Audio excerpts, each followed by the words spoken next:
24년도 대비 25년도에 실적이 눈에 띄게 좋아지는 업종이 바로 엔터 업종입니다. 25년도가 왜 좋냐? 네. 가장 탑급의 그룹이 다 복귀합니다. 그로스 리서치에서 제공하는 미국 주식 정보와 국내 기업 탐방 리포트.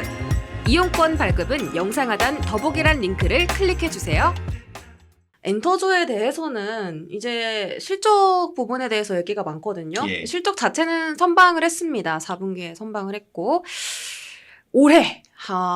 올해가 어떨까 전망이 좀 궁금한데 일단 그 IP 측면에서 봤을 때 가장 IP 강자가 이제 하이브다라는 얘기가 많고요.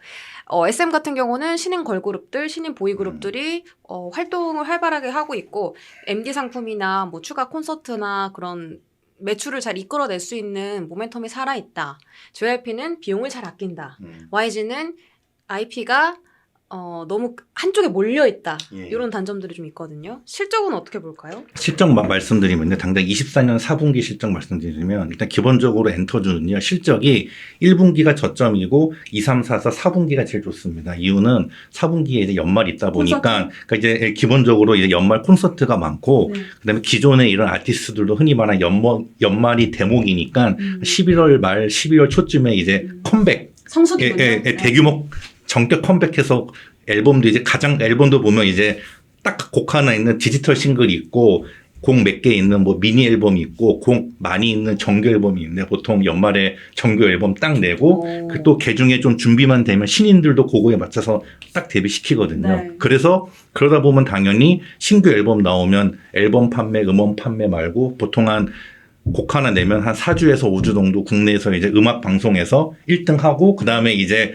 뭐 한국이나 보통 시작을 뭐 한국의 뭐 올림픽 체조 경기장 시작해서 뭐 이제 일본 뭐 동남아 이렇게 글로벌 투어 돌거든요. 그러다 보니까 이제 실적이 좀 잘 나옵니다. 그래서 24년은 그래도 좀 24년 솔직히 실적은 전체적 봤을 때는 좀 아쉬웠죠. 예, 아쉬웠는데 아까 말씀하셨다시피 이제 전년도 대비, 그러니까 24년도 대비 25년도에 실적이 눈에 띄게 좋아지는 업종이 바로 엔터 업종입니다. 예. 그래요? 그래서 이유가 뭐냐면은 24년도가 좀 아무래도 아티스트 활동이 좀 많이 부족했거든요. 왜냐면 하이브 같은 경우도 뭐 BTS도 없고 그리고 논란이 좀 있었죠. 예, 아시지만 최고의 미래 성장 동력인 뉴진스가 이제 네. 됐고 그리고 뭐 YG는 이제 블랙핑크 분들 완전체 활동 없었고 그쵸. 예, 그리고 SM 같은 경우도 에스파는 있지만 엑소 분들도 없고 뭐 그랬고 예, JYP는 그냥 꾸준하게 했고 그랬는데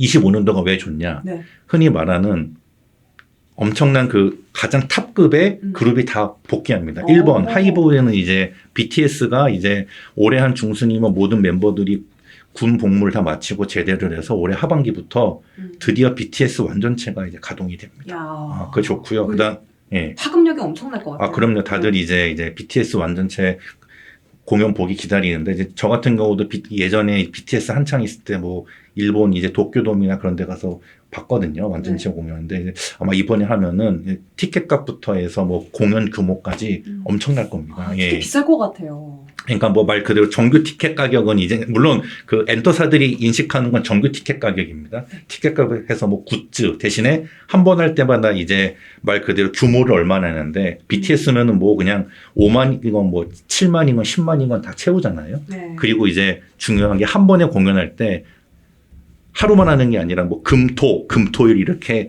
속된 말로 연달아서 해야지 세팅 비용도 적게 들고 더 마진도 많이 남거든요. 그러다 보니까 뭐 BTS는 뭐 너도 나도 오라고 할 것 같고 두 번째 이제 YG 같은 경우가 이 블랙핑크가 이제 올해 하반기부터 다시 완전체 공연을 합니다. 그러니까 이제 블랙핑크가 이제 하고 나서 재계약할 때 조건이 개별 활동은 각각 알아서 하는데 물론 이제 로제 씨 같은 경우는 YG랑 하지만 근데 이제 완전체 활동은 이제 YG랑 하기로 했습니다. 그래서 1년에 제가 보기에는 한 절반 정도는 불핑이 이제 완전체로 YG 같이 하고 나머지 절반은 이제 각자 솔로 활동하는 그런 게 될 것 같습니다. 그래서 어쨌든 올해 하반기에 불핑하는 또 그동안 불핑 이제 완전체 공연이 많이 비었잖아요. 저도 그때 불핑 마지막 국내 공연할 때 저도 저 갔었어요. 예. 같은 공간에 계셨네요. 예, 거기 그 어디냐 그 돔 어디냐 기억이 안 나 이름이. 저기 고척동. 맞아요. 고척동 네. 가서 저도 이제 불핑 마지막 콘서트 했거든요. 음. 예, 저 그때 그날 기억나는 게 네. 저는 좀 원체 많이 봤어요. 불핑 공연 많이 봤거든요. 개인적으로. 그래서 좀 사람 많이 나오기 전에 일찍 나왔어요. 왜요? 근데 아니 그냥 사람 다 하고 나가면은 막 미어 터지거든요. 맞아요. 예, 그래서 한 20분 먼저 나갔는데 네. 그 옆에 기차 전철 기다리고 있는데 제가 이제 불핑 티 입고 있으니까 외국인이 저한테 IMB 부르는 거예요. 부럽대. 못 갔는데. 네, 제가 그래서 웨어라이프는 어디서 왔냐니까 이스라엘에서 왔다는 거예요. 근데 이거 하나 보러? 예, 근데 왔는데 네. 표를 못 봤는데 혹시나 음. 현장에 가면 구할까 해서 기다렸는데 자기는 못 봤다. 그 말 듣는데 와. 진짜 이게 파급력 진짜 예, 대단하다. 이스라엘 분들이 와가지고 이렇게 한 거 보고서는 이야. 근데 만약에 이제 그런 분들이 다시 이제 한국에 와서 네. 아니 한국이 아니라 다시 이제 컴백을 해서 하면은 그래서 제가 알기로는 원래 예정했던 규모보다 너도 나도 오라고 하니까 이 월드 투어 규모가 더 커지는 걸로 알고 있습니다. 그래서 일단 YG는 일단 그게 숫자가 좋아지고 그다음에 SM 같은 경우도 에스파 잘하지만 그 라이즈라고 신인 라이즈, 보이그룹이 네. 이게 아마 제가 보기에는 과거 엑소의 이 바톤을 넘겨받을 것 같습니다. 물론 NCT도 있는데 NCT는 사람 너무 많잖아요. 저 예. 다 몰라요. 네, 너무 많아서 좀 집중이 안 되는데 라이즈 네. 같은 경우는 제가 봐도 딱 집중이 되는 게 그래서 SM이 라이즈랑 에스파 이렇게 좀 균형을 잡은 것 같고 JYP는 그냥 꾸준히 이제 스트레이키즈랑 이제 트와이스가 돈을 벌면서 또 이번에 신인들 계속 나오는 거 보니까 JYP야 계속 모범생이니까요. 숫자도 그쵸. 그냥 꾸준하게 그냥 계속 숫자 잘 나오면서 다시 또 실적과 주가 좋아지지 않을까 이렇게 보고 있습니다. 그러니까 대형 4사에 소속된 이 아티스트들이 대형 진짜 네. 거물급들이 다 올해 하반기에 컴백할 거다. 하이브, BTS, YG, 블랙핑크 뭐 말해 뭐예요. 클래스가 네. 일단 월드 클래스잖아요. 그럼요. 외화를 쓸어 담잖아요. 예, 맞아요. 그러니까 일단 눈에 보이는 숫자가 나아진다라는 점에서 좀 기대가 됩니다. 하반기에. 그러면 또 추가적으로 가져갈 수 있는 모멘텀이 중국이라는 건데 맞아요. 그 한한령 해제 기대감 슬슬 커지고 있는 시기거든요. 예. 이쪽에 대한 시선은 어떻게 담아갈까요? 예, 맞습니다. 그러니까 이제 솔직히 한학령이라는 게 공식적으로는 한학령 중국 한 적 없어요. 없어요. 그러니까 이런 근데 거예요. 심리적으로 좀 예, 그렇잖아요. 그러니까 이런 거예요. 화 풀어. 그런데, 나 네. 화낸 적 없는데. 이럴 때 가장 당황스럽잖아요. 예. 네. 그러니까 중국은 공식적으로 한학령 한 적이 없는데, 음. 비공식적인 한학령이 벌써 거의 10년 가까이 되고 그렇죠. 있잖아요. 그런데 이제 이게 여러분도 느끼시겠지만, 최근에 이제 우리나라 국민들 비자 없이 중국도 놀러 가고, 그런 거 보면은 이제 느낌이 풀릴 것 같아요. 그래서 저도 올해 이제 엔터 미디어 이쪽이 중국 본토에서 다시 될 것 같은데, 그러면 과연 할게요. 중국 전체 엔터 매출에서 중국이 차지하는 비중이 얼마였냐 보니까 대략 한한령 이전에 엔터사마다 좀 노출 비중은 다르지만 한 매출의 한 25%에서 30% 대략 한 4분의 1에서 최대 3분의 1 정도까지가 원래 중국 매출이었어요. 예. 인구가 많다 보니까. 그러니까 이제 인구가 많죠. 인구가 많고 아시겠지만 중국에서는 그냥 농담 반 진담 반으로 티 모자 한번 팔면은 게임 그럼. 끝이거든요.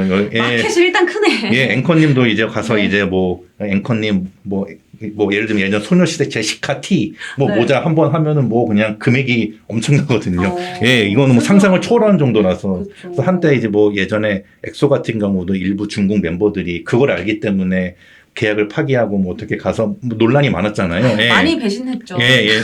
근데 저도 왜 그랬나 했는데 엔터사 가서 보니까 그럼 안 되는데 이 금전적으로 봤을 때는 그럴 수도 있겠구나.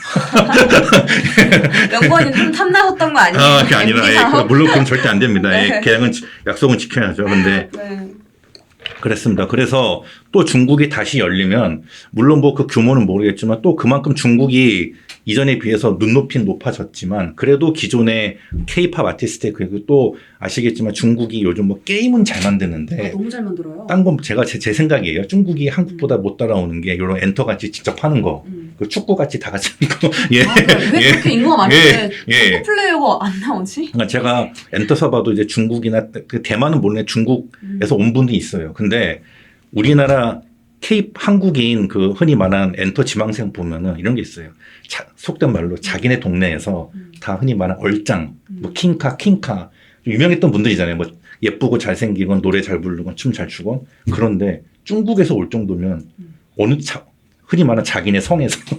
근데 중국 성 하나가 우리나라 인구 규모잖아요. 네. 자기네 성에서 나름 잘생기고 예쁘고 노래 잘 부르고 춤 잘 추고 이제 그런 분들인데 그래 또 보면은 개변적으로는 되게 또 뛰어나신 분들인데 확실히 이런 그 K-팝이라는 게 물론 제가 볼 때는 이 시스템, 예, 거기다 이 마인드 이런 게 확실히 그런 거는 좀 아직 중국 분들이 따라오기가 쉽지 않나, 예.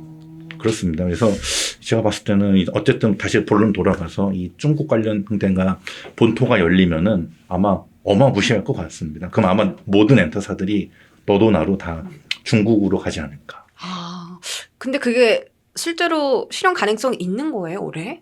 그러니까 제가 봤을 때 이제 중국 정부라는 게 중국 정부는 공산당이잖아요. 그러니까 우리 같은 자유주의 사회는 아무리 정부가 주도해도 민간이 안 떠넘되는데 또 중국은 반대로 정부가 이렇게 딱 하면은 가는 게 있거든요. 예, 그렇기 때문에 그러니까 단지 이게 K-팝에 대한 니즈는 계속 있어요. 그러니까 지금도 한한령이 있음에도 불구하고 중국 본토에서 예를 들면 한한령 이후에 인기가 많았던 나왔던 BTS니 뭐 에스파니 인기가 있는 이유가 일단 중국 원체 인구 많으니까 해외 유학생들이나 예 아니면 뭐 이런 흔히 말하는 뭐 VPN 같은 거 이런 거 있잖아요. 그런 거 우회에서 하던가 아니면 뭐의 범화교 있잖아요. 뭐 대만, 홍콩, 마카오, 뭐 동남아 그런 거 통해서 알게 모르게 다 들어오거든요.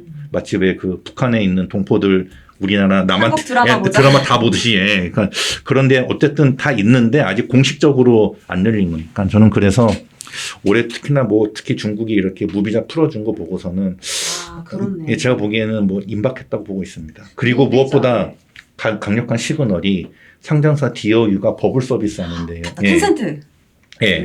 그러니까 여러분들도 사용하시겠지만 디어유가 버블 서비스라고 이런 그 이제 그 거기 입점한 연예인들 관련된 그 플랫폼 서비스 하는데 그게 올해 1월 말 2월 초에 중국의 TME 텐센트 뮤직 엔터테인먼트와 함께 중국 본토에서 정식으로 중국 본토판 버블 서비스를 오픈합니다. 그래서 이걸 중국에서 운영하고 마케팅하는 거를 텐센트 뮤직이 직접 합니다. 전 이걸 봤을 때 이거 보고서는 진짜 이제 임박했구나. 나오겠다. 예, 보통 이제 만남할 때도 일단 뭐 전화 보내고 문자 보내고 시작하잖아요. 그래서 이제 이 오프라인으로 가서 우리나라 아티스트들이 중국 뭐 베이징 상해나 아니면 광저우에서 공연할 날이 그리 멀지 않았다 생각하고 있습니다.